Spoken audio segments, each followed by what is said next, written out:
ఎదిగిన తర్వాత కూడా పక్కనున్న చైనా, అమెరికా లాంటి దేశాలను దాటి ఇంకా అభివృద్ధి చెందుతున్నా కూడా ఈ కులం అనేది ఇంకా పోదు, ఇంకా అక్కడనే ఉంటది. కొంతమంది ఉంచుతారు ఈ కులాన్ని పోనీయకుండా, కొంతమంది ఉంచుతారు. ఎప్పటి నుంచో ఈ ఎస్సీ ఎస్టీ బీసీల పైన జరిగేటటువంటి ఈ క్యాస్ట్ బేస్డ్ డిస్క్రిమినేషన్స్ కారం చేడు చుండూరు నుంచి అంతకు ముందు నుంచి జరుగుతానే ఉన్నాయి.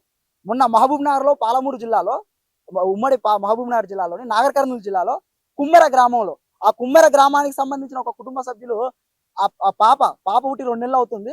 సో వీళ్ళు గుడి దర్శనానికి అని గుడి దగ్గరికి వెళ్తే అక్కడ ఉన్న రెడ్డి కులస్తులు ఎవరైతే ఉన్నారో వాళ్ళు 100 రూపాయలు కడితేనే మీరు దర్శనం చేసుకోవాలి అది అనడం, దేవుని దర్శనానికి 100 రూపాయలు ఎందుకు కట్టాలి అదని ఆ వాగ్వాదంలోనే వీరు వాళ్ళ పైన దాడి చేయడం, మాకే ఎదురు మాట్లాడతారా అని ఆ రెడ్డి కులస్తులు ఎవరైతే ఉన్నారో వాళ్ళపైన దాడులు చేయడం వీళ్ళు మొత్తం ఈ అక్కడ విషాదం సార్. పెద్ద ఇష్యూ జరిగింది. ఒక ఈ 3 రోజులు జరిగిన వాళ్ళపైన దాడులు జరిగి 3 రోజులు జరిగిన ఇష్యూ బయటికి రాకపోవడం, వాళ్ళపైన ఎట్లాంటి కేసులు వేయకపోవడం, ఆ దాడి చేసినటువంటి ఆ రెడ్డి కులస్తులు ఎవరైతే ఉన్నారో వీళ్ళు అక్కడ ఆ దాడి జరుగుతుంటే ఈ దాడికి పాల్పడినటువంటి వాళ్ళు బాధితులు ఎవరైతే ఉన్నారో వాళ్ళు ఆ పాపను తీసుకెళ్లి వాళ్ళ కాళ్ళ కింద పెట్టిన, ఆపండి గొడవలు ఆపండి అని పెట్టిన ఆ పేరెంట్స్ ఇద్దరు వాళ్ళని ఆ కాళ్ళ కింద పెట్టిన వాళ్ళు ఇంత కనికరం లేకుండా ఆ పాపను తొక్కి చంపేయడం. సో ఇంత అహంకారం ఎందుకంటే ఆ కుమ్మెర గ్రామంలో ఉన్నటువంటి తుకారాం రెడ్డి ఆయన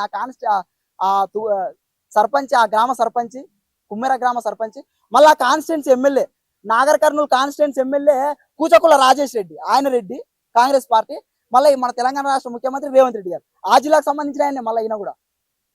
సో అంటే ఇవన్నీ వెనక అండ చూసుకొని బలం చూసుకొని మొన్న ఈ ఇష్యూ జరిగి 3 రోజులు అవుతున్నా ఇంకా బయటికి రాలా. 18 తారీఖు జరిగితే వాళ్ళపైన కేసులు వేయలే, వాళ్ళు అరెస్ట్ చేయలేదు. మొన్న విశారదం సార్ ఆడికెళ్ళి వాళ్ళందరినీ ఆ బాధింపబడ్డ ఆ కుటుంబ సభ్యుల్ని రోడ్డు మీద తీసుకొచ్చి ఆ రోడ్డు మీద కూర్చుంటే తప్ప ఒక రోజులోనే ఈ ఇష్యూ బాగా వైరల్ అయింది మొన్న సార్ అక్కడికి వెళ్ళి ధర్నా చేయడం బట్టి. సో ఏంటిదంటే నిజాం కళాశాల మేము ఇక్కడ నుంచి మాట్లాడి చాలా మంది బయట అంటుంటారు హిందువుల పైన దాడులు జరిగితే మేము వస్తాం, మేము నరుకుతాం, మేము చేస్తామని. కానీ ఇప్పుడు మరి అక్కడ జరిగింది కదా, అంటే ఎస్సీ ఎస్టీ బీసీలు హిందువులు కాదా? ఇప్పుడేమైంది మరి వీళ్ళంతా ఎందుకు మాట్లాడట్లేదు? సో ఏంటిదంటే నిజాం కళాశాల బహుజన స్టూడెంట్స్ గా మేము చెప్పేది ఏంటంటే ఈ సంఘటనకు పాల్పడినటువంటి వ్యక్తుల పైన, ఈ సంఘటన జరిపినటువంటి వ్యక్తుల పైన కఠిన చర్యలు తీసుకోవాలి. అంటే న్యాయస్థానం చొరవ తీసుకొని వాళ్ళ పైన కఠిన శిక్షలు వేయాలి. వారి పైన ఈ సంఘటనలో బాధింపబడ్డ కుటుంబ సభ్యులకు ప్రభుత్వం అండగా ఉండాలి. ఇంకోసారి ఇట్లాంటి జరగకుండా ప్రభుత్వం చూసుకోవాలి. ప్రభుత్వం చూసుకోవాలి అంటే వాళ్ళ రెడ్డి సామాజిక వర్గం కాబట్టి మౌనంగా ఉంటుందా? చూసుకుంటుందా? ప్రజల కోసం ప్రభుత్వాన్ని పెట్టుకునేదే ప్రజల కోసం. ఏం జరుగుతుందని తర్వాత కానీ మా నిజాం కళాశాల తరఫున ఈ సంఘటనలో బాధింపబడ్డ వారికి ప్రభుత్వం అండగా ఉండాలని మేము అందరం కోరుకుంటున్నాం. అందరికీ ముందుగా ఉద్యమ జై భీమ్లో, జై భారత రాజ్యాంగం. నా పేరు భట్ట నితిన్, ధర్మా స్టూడెంట్స్ యూనియన్ నిజాం కళాశాల కన్వీనర్గా పనిచేస్తున్నాను. ఈరోజు ఏదైతే తెలంగాణ రాష్ట్రంలోని నాగర్ కర్నూలు జిల్లాలో కుమ్మెర గ్రామంలో ఒక పసికందు, ఒక 2 నెలలు పుట్టి అమ్మగాళ్ళు కూడా ఆడని ఒక పసికందును కుల మనువార మెదళ్లతో ఒక తక్కువ కులం అంటూ ఆ గ్రామ సర్పంచి తుకారాం రెడ్డి కావచ్చు, అక్కడ ఉన్న రెడ్ల సామాజిక వర్గం ఏదైతే ఉందో ఆ కుటుంబం దేవుణ్ణి దర్శించుకుందాం, కుమ్మర జాతకు మల్లన్న స్వామిని దర్శించుకుందాం వెళ్ళిన కుటుంబం పైకి ఈ దాడి చేసిన ఈ తుకారాం రెడ్డి రెడ్ల సామాజిక వర్గం ఎవరైతే ఉన్నదో మనవాద మెదళ్లతో ఆ దాడిని ధర్మా స్టూడెంట్స్ యూనియన్ నిజాం కళాశాల కన్వీనర్గా బహుజన సంఘాల ఆధ్వర్యంలో తీవ్రంగా ఖండిస్తున్నాం. ఈ విషయం గురించి ఒక చిన్న అవగాహన మీకు కల్పిస్తాను. ఆ రోజు 18 తారీఖు కుమ్మర జాతరకు ఆ కుటుంబం, ఒక చాకలి కుటుంబం, రజక కుటుంబం ఈ సమాజంలో చాతుర్య వ్యవస్థలో ఈ సమాజాన్ని శుద్ధి చేసుడు కాదు, మన శరీరాలను కూడా శుద్ధి చేసుడు, వారి వృత్తిగా బట్టలను శుభ్రం చేసే ఒక చాకలి వృత్తిలో పుట్టిన వారు దేవుని దర్శించుకుందాం, మేము హిందువులమే అంటూ గుడికి వెళ్ళిన ఒక చాకలి కుటుంబం పైన మనువాద మెదళ్లతో ఇంకా చాతుర్య వ్యవస్థను పాటిస్తున్న రెడ్లు మూకముడిగా దాడి చేసి ఒక గదిలో వేసి ఎంతో తీవ్రంగా కొడుతూ తిట్టడాన్ని తిడుతూ ఘోరంగా కొట్టడం జరిగింది.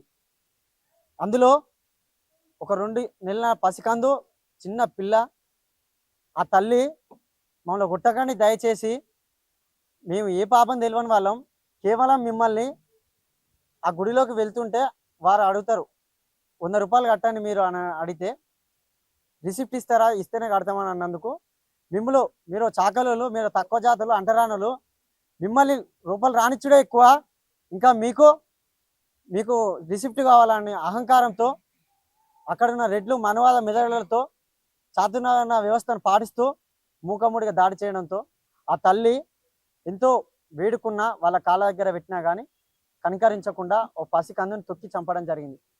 ఈ తుకారాం రెడ్డి, సతీష్ రెడ్డి, మిగతా రెడ్డి వర్గీయులంతా. ఈ సందర్భంగా నేను తెలియజేయదలుచుకున్నా, ఈ తెలంగాణ రాష్ట్రంలో లాండ్ ఆర్డర్ ఎక్కడ పోతుంది? హోమ్ మినిస్టర్ పదవి ఎవరి దగ్గర ఉంది? మరి పాలమూరు బిడ్డ నేను రేవంత్ రెడ్డి నల్లమల పులి అని చెప్పుకుంటున్న రేవంత్ రెడ్డి గారు, మీరు ఎక్కడ పోయిర్రు? హోమ్ మినిస్టర్ పదవి మీ దగ్గరనే ఉంది. లాండ్ ఆర్డర్ ఏమవుతుంది? మీరు ఒక రెడ్డి సామాజిక వర్గ ముఖ్యమంత్రిగా, కాంగ్రెస్ ప్రభుత్వంలో ముఖ్యమంత్రిగా పనిచేస్తున్నారు. మీరు తెలంగాణలో మీ రెడ్డి సామాజిక వర్గానికి మొత్తం ఇక్కడున్న బీసీలను, ఎస్సీలను, ఎస్టీల మీద దాడులు చేయమని చెప్పిరా? హోమ్ మినిస్టర్ ఉంటూ, ముఖ్యమంత్రి ఉంటూ కేవలం వాళ్ళ ఒక బలైన వర్గాలు, వాళ్ళ చేతిలో పవర్ లేదు, రాజకీయ అవగాహన లేదు, వారు ఎంతో మంది మానీయులు వాళ్ళ జాతులలో చనిపోయినా కానీ వారి తాతలు తండ్రులు తెలుసుకోలేకపోతున్నారు అనే అహంకారంతో హోమ్ మినిస్టర్గా నేనున్నా, రెడ్లందరూ మీరు దాడులు చేయండి, ఎస్సీ ఎస్టీ బీసీల పైన దాడులు చేయండి, నేను చూసుకుంటా అని చెప్పిరా? మరి పోలీస్ డిపార్ట్మెంట్ డీజీపీ గారు, మీరు ఒక రెడ్డి సామాజిక వర్గాన్ని ఉండొచ్చు, మరి మీ రెడ్లందరూ దాడి చేస్తే ఏ రెడ్డి మీద మీరు యాక్షన్ తీసుకోకుండా, చర్యలు తీసుకోకుండా ఉండాలని మీరు నోటీసులు పంపించి, ఆర్డినెన్స్ పంపించిరా? ఇదేనా మీరు తెలంగాణ రాష్ట్రంలో లాండ్ ఆర్డర్ పరిస్థితి? మొన్న సిద్దిపేటలో బొడ్డార కులస్తుని పైన దాడి చేసిర్రు. మొన్న అలాగే ఒక జనరల్ స్థానంలో ఒక యాదవ్ బిడ్డ సర్పంచ్ పోటీ చేద్దామంటే నల్గొండలో ఆ యాదవ్ బిడ్డ మీద మూత్రం తాగించరు. నువ్వు జనరల్ కేటగిరీలో నువ్వు ఒక యాదవ్ బిడ్డను పోటీ చేస్తావా, బలైన వర్గాన్ని గుల్లోని అని? మరి బీసీ సమాజమా, మీరు ఎక్కడ పోతురు? మీ తాతల తండ్రుల చరిత్రను మీరు తెలుసుకోలేకపోయినంత కాలం మీ పైన దాడులు చేస్తూనే ఉంటారు. ఈ రాష్ట్రంలో, ఈ దేశంలో కానీ మెజారిటీ ఆఫ్ పాపులేషన్ బీసీలది. కానీ మీకు అవగాహన లేదు. మీ కుల సంఘాల నాయకులను నమ్ముకొని కేవలం మీరు ఎలక్షన్ రాగానే మీ కుల సంఘాల జెండాలు పట్టుకొని 4 సింహార్జనలు పెట్టుకొని ఆ కుల సంఘాల నాయకులు పోయి ఈ అగ్రవర్ణ పార్టీల దగ్గర కొమ్ము కాస్తూ ప్యాకేజీలు తీసుకుంటూ గంపగుత్తగా ఓట్లు వేయించి తర్వాత ఎవరి దారిని వాళ్ళు చూసుకుంటూ ఏమన్నా జరగగానే కథం 4 ప్రెస్ మీట్లు పెట్టి దానాలు రాస్తారోకలు చేస్తారు. కానీ డాక్టర్ విశారదర్ మహారాజు, ధర్మ సమాజ్ పార్టీ వ్యవస్థాపక అధ్యక్షులు మరియు ధర్మ స్టూడెంట్స్ యూనియన్ వ్యవస్థాపకులు డాక్టర్ విశారదర్ మహారాజు గారు వెళ్ళి ఆ ఘటనలు పూర్తిగా తెలుసుకొని ఆ బాధిత కుటుంబాన్ని తీసుకెళ్లి అక్కడ ఆ ప్రభుత్వ హాస్పిటల్ నుంచి డైరెక్ట్ పోస్ట్ మార్టం చేసి రోడ్డు పైన బైఠాయించి ధర్నా చేస్తే మాత్రమే ఈరోజు ఆ విషయం మొత్తం రాష్ట్రం మొత్తం తెలిసింది. ఈరోజు చాలా మంది రాజకీయ నాయకులు వెళ్తున్నారు అక్కడికి, వెళ్ళి ఈ కుటుంబానికి మేము అండగా ఉంటాం, మేము అంత సహాయం చేస్తాం, ఇంత సహాయం చేస్తాం అని చెప్తారు. కానీ ఆ రాజకీయ నాయకులే వాళ్ళ కొమ్ము కాసి ప్రచారాలు చేసి వాళ్ళని గెలిపించరు. ఇవాళ పదవులు రాగానే కోవటి రాజకీయాలు చేస్తూ బీసీల ఆత్మాభిమానం, స్వాభిమానం తీసుకెళ్లి వాళ్ళ కాళ్ళ దగ్గర పెడుతుర్రు. ఇప్పటికైనా ఆలోచన చేయండి, మీ ఓట్లన్నీ ఎటు పోతున్నాయి? మరి ఓ చాకలి ఐలమ్మ లాంటి గొప్ప మహిళ పుట్టిన, వీరనారి పుట్టిన ఒక చాకలి రజక కుటుంబంలో ఓ 2 నెలల పసికందు ఇంకా చనిపోయింది. మనం హిందువులు అని గగ్గోలు పెడుతూ జెండాలు పట్టుకుంటూ జైజాలు కొట్టించిన ఛత్రపతి శివాజీ జయంతిలో తిరిగిన సంఘాలను ఎక్కడ పోయినా ఇయ్యాల అంటే బంగ్లాదేశ్లో ఉన్న వాళ్ళు మాత్రమే హిందువులా? తెలంగాణలో కానీ భారతదేశంలో కానీ ఇక్కడ ఉన్న వాళ్ళు ఎవరు కూడా హిందువులు కాదా అని నేను ప్రశ్నిస్తున్నా. ఇక్కడ చూసుకున్నట్లయితే అక్కడ ఒక చాకలి కులం, ఓ రజక కుటుంబంలో పుట్టిన మీ అహంకారం మీకు మీ యొక్క అంటరాతను చూపిస్తున్నారు. నేను ఈ సందర్భంగా తెలియజేస్తున్నా, ఈ రాష్ట్రంలో కానీ దేశంలో కానీ అగ్రవర్ణ హిందువులు వేరు, ఈ దేశంలో ఎస్సీ ఎస్టీ బీసీ హిందువులు వేరు. వారిని కేవలం ఓటు బ్యాంకు వాడుకుంటూ వారితో ఓట్లు వేయించుకొని ఈ దేశంలో ఒక పార్టీ గద్దెనెక్కుతుంది. ఈ రాష్ట్రంలో ఒక పార్టీ ఈ దేశానికి మేము ఇది చేసినాం, ఈ తెలంగాణ తెచ్చినాం గద్దెనెక్కుతుంది. ఈ సందర్భంగా మిత్రులకు తెలియజేస్తున్నా, మీ పక్షాన మీ కుల సంఘాల నాయకులు ఎవరు వచ్చి మాట్లాడతలేరు, నిలబడతలేరు. ఎందుకంటే వారు కేవలం ఎలక్షన్ రాగానే ప్యాకేజీలు తీసుకొని ఓట్లు వేయించే కానే ఉన్నారు.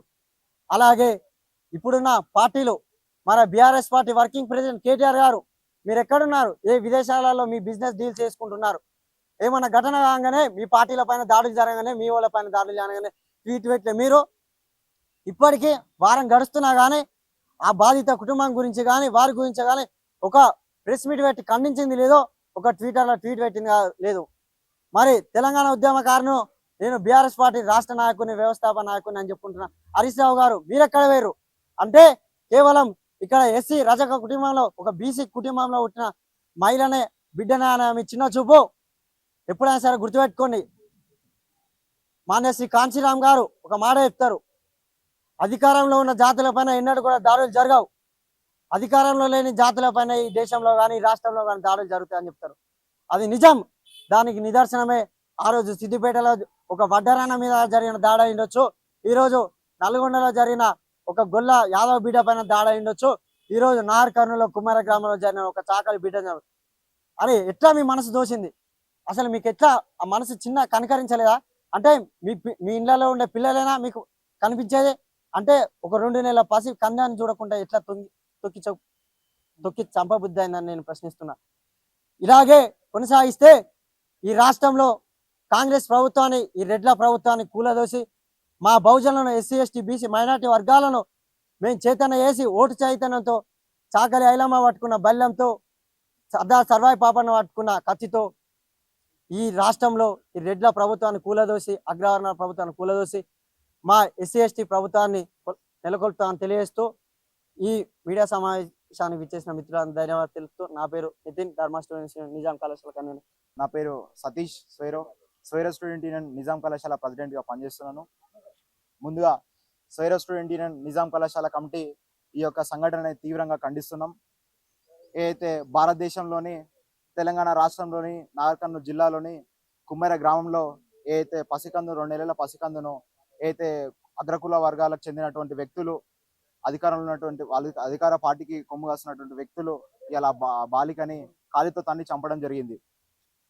అరే భయ్, హిందువులు అంటే దేవుని కోసం ముక్కోవడానికి వచ్చి 100 రూపాయలు కట్టలే అంటారు. 100 రూపాయలు లేకనే కదా దేవునికి వస్తే ఏదైనా సాయం చేస్తారని ముక్కుకోవడానికి కదా గుడికి వచ్చింది ఆ మహిళ.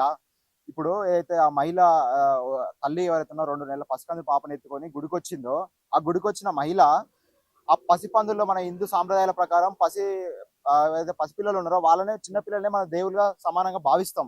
అలాంటి ఇప్పుడు నువ్వు దేవుడి మీద దాడి చేసినట్టే నువ్వు, ఎందుకంటే దేవులతో సమానంగా చూసే బిడ్డలు మన హిందూ సాంప్రదాయాల ప్రకారం చిన్న బిడ్డనే మన హిందువుల దేవునితో సమానంగా చూస్తాం. ఇలా దేవుని నువ్వు ఖండించినావు, దేవుని కాలుతో తన్నినట్టే ఇలా దేవతలు నువ్వు, ఆ చిన్న తల్లి ఇప్పుడు దేవత, ఆ దేవత నువ్వు కాలుతో తన్నినట్టనే మేము తీవ్రంగా ఖండిస్తూ విమర్శిస్తున్నాం. ఏదైతే ఇంకోటి అక్కడ ఏదైతే అగ్రకుల వర్ణాలు ఏవైతే ఉన్నాయో రెడ్డి సామాజిక వర్గానికి చెందిన వాళ్ళు, సాకలి కులస్తులు, కుమ్మర గ్రామానికి చెందిన వాళ్ళు గుడిలోకి వెళ్ళడం తప్ప? గుడిలోకి వెళ్తే ఏమైతుంది? దేవునికి ముక్కోవడానికి అది వెళ్ళేది. మీరు చిన్న కులస్తులు అంటే ఇప్పుడు మరి హిందువులందరూ వేరే కులస్తులు ఎక్కడ వస్తారు? మీకు మైనార్టీలు వాళ్ళ దేవుని వాళ్ళు పూజించుకుంటారు. ఇప్పుడు ఎస్సీ ఎస్టీ బీసీలు హిందూ దేవులనే కదా పూజించేది. వాళ్ళని మీరు గుడిలోకి రాకపోతే వాళ్ళు ఎటు పోవాలి? ఇప్పుడు హిందువులు కాదా వాళ్ళు? మీరే చెప్పండి. మరి ఎస్సీ ఎస్టీ బీసీలు హిందువులు కాదని చెప్పండి మీరు డైరెక్ట్ గా, వాళ్ళు కూడా రారు అని మేము తీవ్రంగా ఖండిస్తున్నాం. ఏదైతే ఆ మహిళకు జరిగిన ఏదైతే 2 నెలల పసికందును చనిపోవడం జరిగిందో, చనిపోయిన నిజంగా మీరు అయితే ఆ దాడిని, ఆ ఘటనని అక్కడ ఉన్న ప్రభుత్వ అధికారులు కావచ్చు, ఎస్పీలు కావచ్చు, జిల్లా కలెక్టర్ కావచ్చు, రాష్ట్ర ముఖ్యమంత్రి వర్యులు రేవంత్ రెడ్డి గారు కావచ్చు, రేవంత్ రెడ్డి గారు నిజంగా మీరు నార్కల్ గడ్డ మీద ఉడితే, మీరు నార్కల్ జిల్లాకు చెందిన వ్యక్తి అయితే, నల్లమల్ల పులి అని చెప్పుకునే మీరు ఏ మాత్రం మీకు ఆత్మగౌరవం ఉన్నా, నార్కల్ జిల్లా మీద ప్రేమ ఉన్నా, తెలంగాణ ప్రభుత్వం మీద, రాష్ట్రం మీద ప్రేమ ఉన్నా, మీరు వెంటనే నాగర్ కర్నూలు జిల్లాలోని కుమ్మర గ్రామాన్ని సందర్శించి ఆ కుటుంబాన్ని పరామర్శించి వారికి తగిన న్యాయం చేయాలని చెప్పేసి మేము డిమాండ్ చేస్తున్నాం నిజాం కళాశాల విద్యార్థులుగా. అదేవిధంగా ఏదైతే ఆ రోజు ఈ తల్లికి కావచ్చు, ఆనాడు మీ పార్టీ కాంగ్రెస్ పార్టీ అధిష్టానమైనటువంటి ఇందిరాగాంధీ గారు కావచ్చు, ఆనాడు కూడా ఒక రోజు గుడిలోకి వెళ్తే ఆమెను కూడా అడ్డుకున్నది ఈ కుల వ్యవస్థ. ఈ కుల వ్యవస్థ ఆనాడు అడ్డుకొని తనని గుడిలోకి రాని వ్యవస్థ ఈ అగ్రకుల వర్గాది మతోన్మాదులు బ్రాహ్మణిజంది. ఆ రోజు అయితే ఆ ఇందిరాగాంధీని అడ్డుకున్నారో ఆ రోజు కూడా ఆమెకు అండగా భారత రాజ్యాంగం, డాక్టర్ బాబాసాహెబ్ రాసినటువంటి భారత రాజ్యాంగం అండగా ఉన్నది. ఆమె గుడిలోకి రానంత మాత్రాన ఆమెకి పార్లమెంట్లోకి ఇచ్చి దేశ ప్రధానిగా చేసినటువంటిది గొప్పది భారత రాజ్యాంగం. ఈ రోజు కూడా ఈ తల్లికి చెప్తున్నాం, ఈ భారత రాజ్యాంగం మీకు అండగా ఉంటది, సరైన న్యాయం జరుగుతుంది అని చెప్పేసి మేము దానికోసం పోరాడతామని చెప్పేసి తెలియజేస్తున్నాం. ఇక్కడ మేము చేసే డిమాండ్స్ ఏంటంటే, ఆ కుటుంబానికి ప్రభుత్వం నుంచి 2 కోట్ల ఎక్స్గ్రేషియా ప్రకటించాలని చెప్పేసి అందులో 50% ఏదైతే దాడికి పాల్పడిన వ్యక్తులు ఎవరుతారో 50% వాళ్ళ నుండి ప్రభుత్వం కలెక్ట్ చేసి 50% ప్రభుత్వం కలెక్ట్ చేసి ఆ కుటుంబానికి 2 కోట్ల ఎక్స్గ్రేషియా ప్రకటించాలి. అక్కడ ఉన్నటువంటి వ్యక్తి ఎవరైతే ఉన్నారో ఆ పాల్పడినటువంటి వ్యక్తికి ఎమ్మటే అతను ఉన్నటువంటి పదవిలో ఆ పార్టీలో నుంచి సస్పెండ్ చేసడం కావచ్చు, ఆ పార్టీ ఏదైతే పదవి ఉన్నదో అతను ఎమ్మటే డిస్మిస్ చేసి సర్పంచ్ పదవిని తీసేసి తొలగించాలని చెప్పేసి మేము వేదిక తెలియజేస్తున్నాం, డిమాండ్ చేస్తున్నాం. కుల మతాల్ది కాదు ఈ దేశం, సమాజమే మా సందేశం. కుల మతాల్ది కాదు ఈ దేశం. సమాజమే మా సందేశం. ఏదైతే గత వారం రోజులుగా మన సామాజిక మాధ్యమాలలో చక్కర్లు కొడుతున్నదో నాగర్ కర్నూలు జిల్లాలోని కుమ్మెర గ్రామంలో మల్లన్న జాతరలో జరిగిన విషయాన్ని తీవ్రంగా మేము నిజాం కళాశాల బహుజన విద్యార్థి నాయకులుగా తీవ్రంగా ఖండిస్తున్నాం. ఏమైందంటే అక్కడ ఏదైతే జాతర జరిగిందో కుమ్మెర మల్లన్న జాతరలో అక్కడ కుల వివక్షత జరిగింది. మన 78 ఏళ్ల స్వాతంత్ర దేశంలో, గణతంత్ర దేశంలో ఏంటి ఇప్పటి కూడా కులం అని, మతం అని ఈ రాకాసి ఈ పిశాచాలతో దేశం అల్లాడిపోతుంది, ఉడికిపోతుంది. అది ఎవర్రా కులం లేదు మతం లేదు అని చెప్పింది. ఎటు చూసినా ఘోరాలు, మారణ హోమాలు. మొన్నటిదాకా చూసుకున్నట్టయితే వాడు మత కల్లోలాలు పెడతాడు, ఈ రోజు చూసుకున్నట్టయితే కుల కల్లోలాలు పెడుతున్నాడు. ఒకవైపు బంగ్లాదేశ్ లో ఒక హిందువుని చంపినంత మాత్రాన దేశం మొత్తంలో క్రైస్తవులను కావచ్చు, ముస్లింలను కావచ్చు ఎంతో ఇబ్బంది పెట్టి ఏదైతే ఈ మతోన్మాద శక్తులు ఉన్నారో మరి ఇప్పుడు ఎవరు ప్రశ్నించారు. అక్కడ జరిగింది, అక్కడ ఎవరైతే ఒక చాకలి కులస్తులు ఉన్నారో, కుల వివక్షతకు గురయ్యారో వాళ్ళు కూడా ఒక హిందువులే. మరి అప్పుడు ఒక హిందువు చనిపోతే ఇంతగానం దేశం మొత్తం ఉడికిపోయింది. మరి అలాంటప్పుడు ఈ మన రాష్ట్రంలో, తెలంగాణ రాష్ట్రంలో ఏదైతే మన హిందువులు కాదా, ఇప్పుడు చాకలి కులస్తులు హిందువులు కాదా, గుల్ల వాళ్ళు హిందువులు కాదా, కుర్మ వాళ్ళు హిందువులు కాదా? ఏంది మరి ఇప్పుడు ఏదైతే ఎంతసేపు చూసినా హిందూ రాజ్యం అంటున్నారు. మరి హిందూ రాజ్యంలో ఈ కుల వివక్షత ఏంది మరి? అప్పుడు ఏదైతే చతుర్వర్ణ వ్యవస్థ ఉందో ఆ చతుర్వర్ణ వ్యవస్థను మళ్ళీ ఇప్పుడు తిరిగి తీసుకొస్తున్నారు ఈ పాలకులు. ఒక పాలకుడు ఏదైతే నాగర్ కర్నూలులో ఆ చిన్న పాప 2 నెలల పసిపాపపై కుల వివక్షత చూపెట్టారు. ఆ పాపకు కులం అంటే ఏందో తెలియదు, అసలు లోకాన్ని చూడండి. ఆ పాప 2 నెలల పాప అసలు ఏం చేసింది, ఏం పాపం చేసింది ఆ పాప? ఎవరైతే అక్కడ సర్పంచ్ ఉన్నారో తూకారాం రెడ్డి కావచ్చు, ఈ రెడ్డి కులస్తులు ఎవరైతే ఉన్నారో అక్కడ సర్పంచ్ అంటే ప్రజాప్రతినిధి. ఆ ప్రజాప్రతినిధి అతను ప్రజల ద్వారా ఎన్నికైన వ్యక్తి. ఆ ఎన్నికలు కూడా వచ్చిన రాజ్యాంగాన్ని ఏర్పాటు చేసుకొని ఇన్ని సంవత్సరాలు అవుతుంది. ఇన్ని సంవత్సరాల ఈ రాజ్యాంగంతో, ఈ గణతంత్రంతో ఒక ప్రభుత్వాన్ని ఏర్పాటు చేసుకున్నాం. ప్రజాస్వామ్య ప్రభుత్వం అనే పిలువబడి ఈ రాజ్యంలో, ఈ దేశంలో, లౌకికత్వం అనే పిలువబడి ఈ దేశంలో, సౌభ్రాతృత్వం, సామ్యవాదం అని పిలుచుకునే ఈ దేశంలో ఇన్ని ఘోరాల. ఒకవైపు చూసుకుంటే ఎవరైతే ఈ మతోన్మాదులు ఉన్నారో అక్కడ మిగతా కులస్తులను కావచ్చు, మతస్థులను కావచ్చు వాళ్ళని ఇబ్బంది పెడుతున్నారు. మరి ఇక్కడ కూడా ఇన్ని రోజులు అంటారు కదా అందరం హిందువులమే, మన ముస్లింలు క్రైస్తవులు కానీ అందరూ హిందువులే. మరి హిందువులు అయినప్పుడు హిందువులలో కూడా ఎందుకు ఈ వివక్షత? కులం అని, మతం అని రోజుకొకరిని చంపేస్తున్నారు. ఎవరు ప్రశ్నించే గొంతుకులను తొక్కేస్తున్నారు. ఒకవైపు దేశంలో ఎక్కడ చూసినా కానీ మత కల్లోలాలు కావచ్చు, కుల కల్లోలాలు కావచ్చు, మానభంగాలు కావచ్చు, నిరుద్యోగం కావచ్చు, పేదరికం కావచ్చు రోజు రోజుకి విపరీతంగా పెరుగుతున్నాయి. వాటి గురించి ఎవరు ప్రశ్నిస్తలేరు. ప్రశ్నించే గొంతుకులను తొక్కేస్తున్నారు. ఇదా మీ ఏదైతే పాలక వర్గం అని పిలువబడే ఇది ఉన్నదో వాళ్ళు వాళ్ళ చేతిలో పదవిని బాధ్యతగా స్వీకరించి ప్రజాస్వామ్యబద్ధంగా ప్రజలకు లౌకికత్వం కావచ్చు, సామ్యవాదంగా కావచ్చు పరిపాలించాల్సింది పోయి కులమని మతమని వివక్ష చూపెట్టి అనగదొక్కుతున్నారు. ఇదా ప్రజాస్వామ్యం? అసలు ఎటుపోతుంది ఈ మీడియా, ఎటుపోతుంది ఈ ప్రజలు, ఎటుపోతున్నారు ఈ మతం అని కొట్లాడి మతోన్మాదులు ఎక్కడ పోతున్నారు?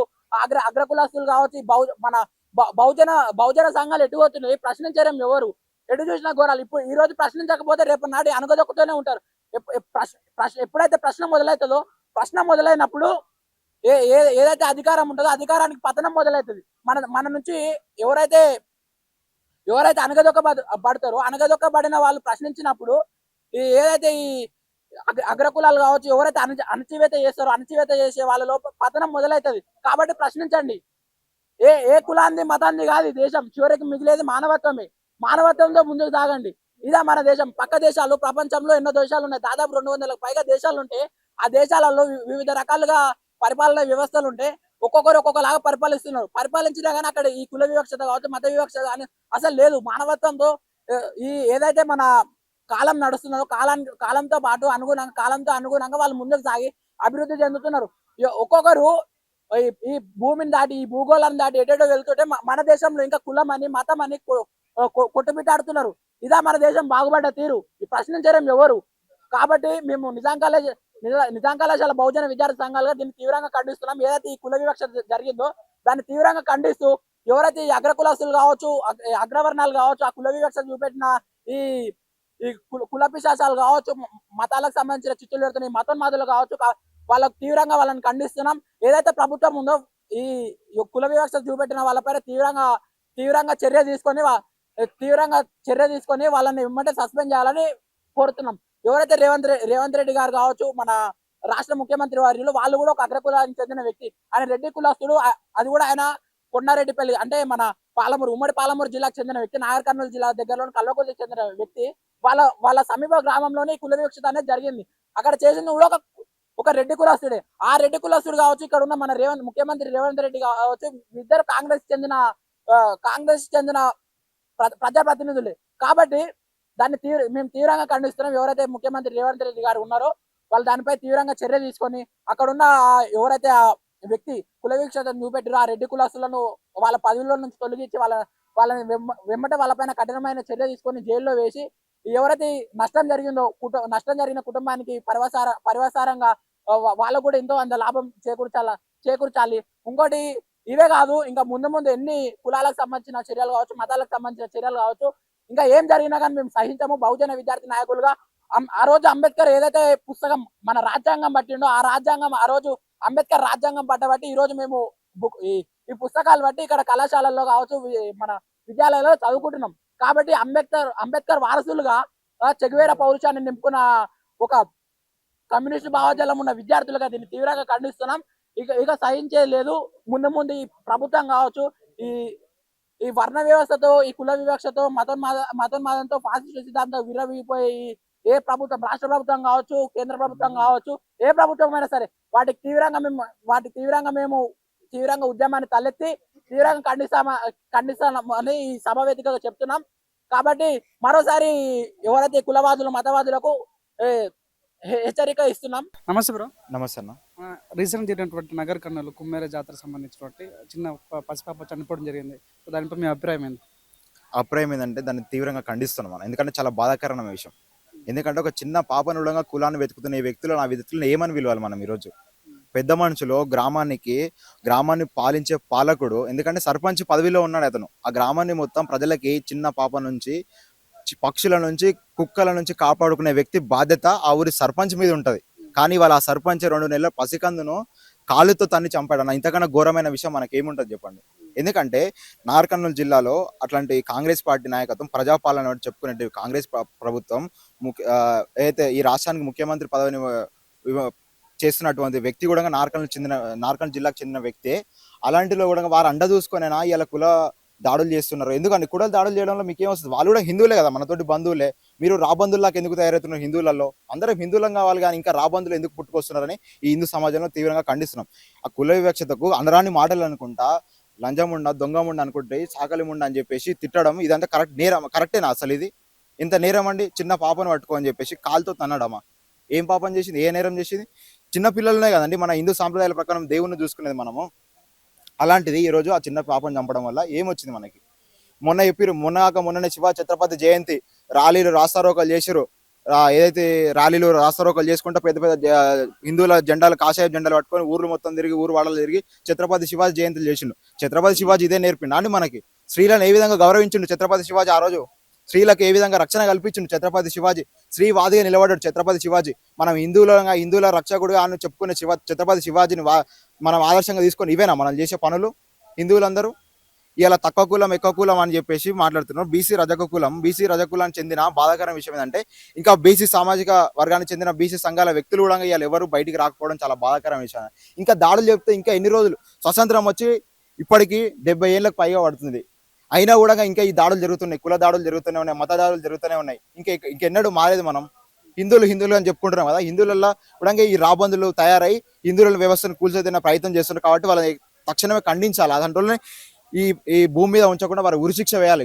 ఏదైతే కుల దాడులు చేస్తారో ఆ వ్యక్తులను ఖచ్చితంగా ఖండించాలి. ఇప్పుడు పాప దుర్మరణం అంటే ఏ రకం చూడొచ్చు? అంటే ఇది రాజకీయ హత్యలాగా చూడొచ్చా, లేకుంటే కులాంతర హత్యలాగా చూడొచ్చా? అక్కడ చేసిన వ్యక్తి రెడ్డి కాబట్టి ఆ రెడ్డి రాజకీయ ఏదైతే రాజకీయ అండ ఉంది అందరికి, రాజకీయ అండ ఉంది, రాజకీయ అండతోనే కుల దాడి చేసిండు అక్కడ. కుల దాడి చేసుకుంటే అక్కడ రాజకీయ అండ ఉన్నది, నన్ను ఎవరు ఏం చేయలేరు. అందుకని చూసుకోవచ్చు, క్లియర్ గా అర్థమవుతుంది మనకి.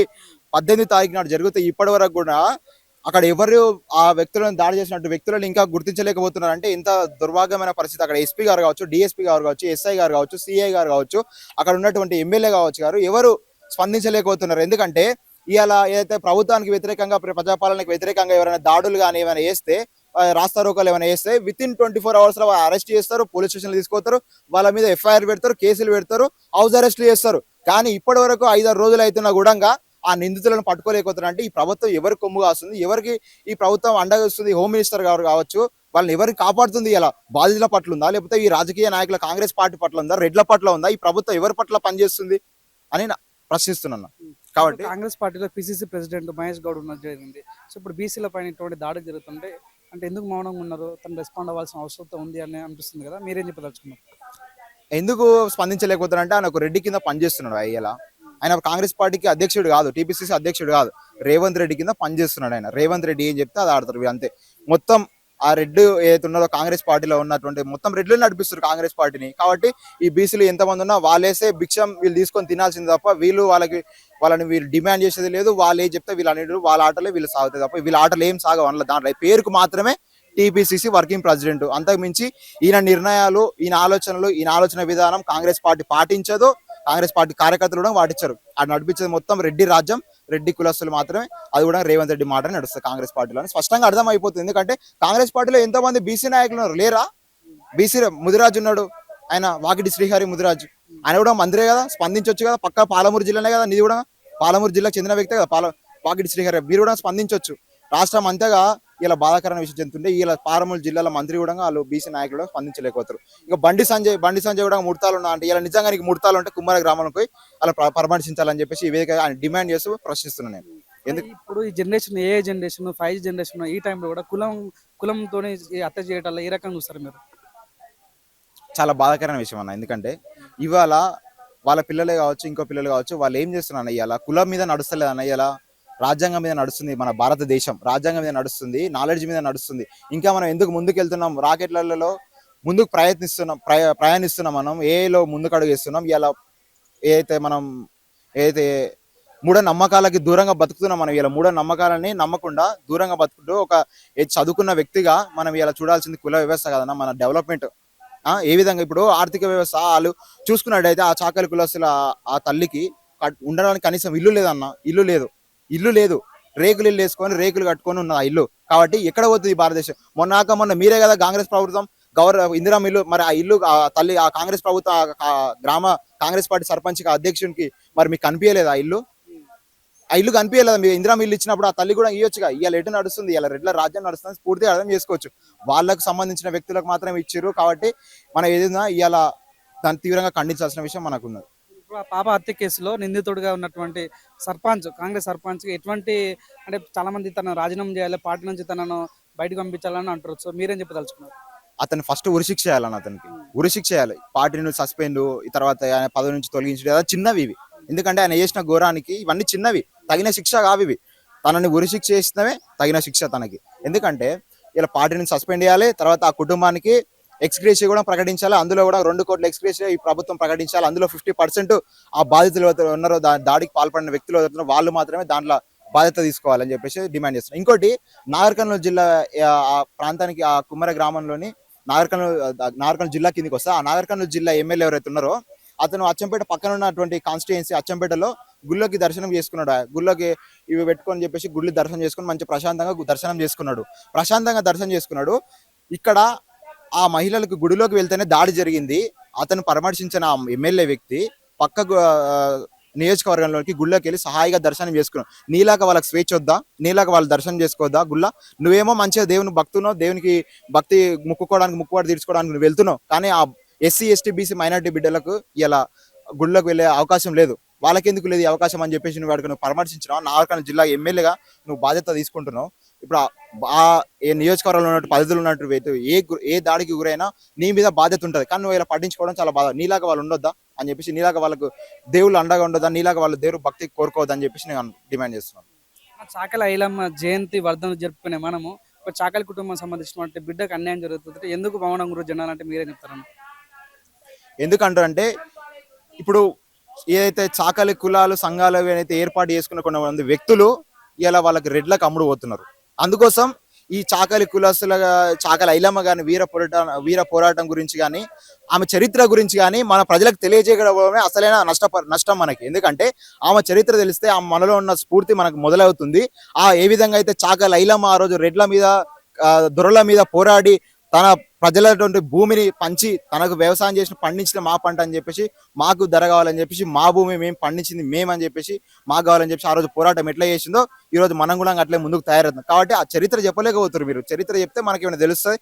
కాబట్టి జయంతులు వర్ధంతులు ఇవి వేసారా అండి వాళ్ళ చాకలి ఐలమ్మ స్ఫూర్తిని మన చాకలి బహుజన బిడ్డలకి అందరికి చెప్తే ఎస్సీ ఎస్టీ బీసీ మైనారిటీ వర్గాల కోసం ఆ రోజు మన మహనీయులు పోరాట యోధులు సర్దార్ పాపన్న గౌడ్ కావచ్చు, తర్వాత ఈ చాకలి ఐలమ్మ గారు కావచ్చు, వీళ్ళందరూ మన బహుజనుల కోసమే కదండి పోరాటం చేసి. కాబట్టి వాళ్ళ చరిత్ర మనం తెలుసుకున్నప్పుడే వాళ్ళని ఏ విధంగానే ఈ మన పైన దాడి చేసే అగ్రకుల కులస్తులను కానీ మనం ఖండించగలుగుతాం, వాళ్ళ మీద పోరాడగలుగుతాం. వాళ్ళకి మనం ఏమైనా దూషించగలిగినా నష్టం చేయగలిగినా మనం గట్టిగా మాట్లాడగలుగుతాం, వాళ్ళని ఢీకొనగలుగుతాం అని చెప్పేసి నేను తెలియజేస్తున్నాను. ప్రభుత్వం సరైన స్పందన రాకపోతే మీ కార్యాచరణ ఎలా ఉండబోతుంది తదుపరి?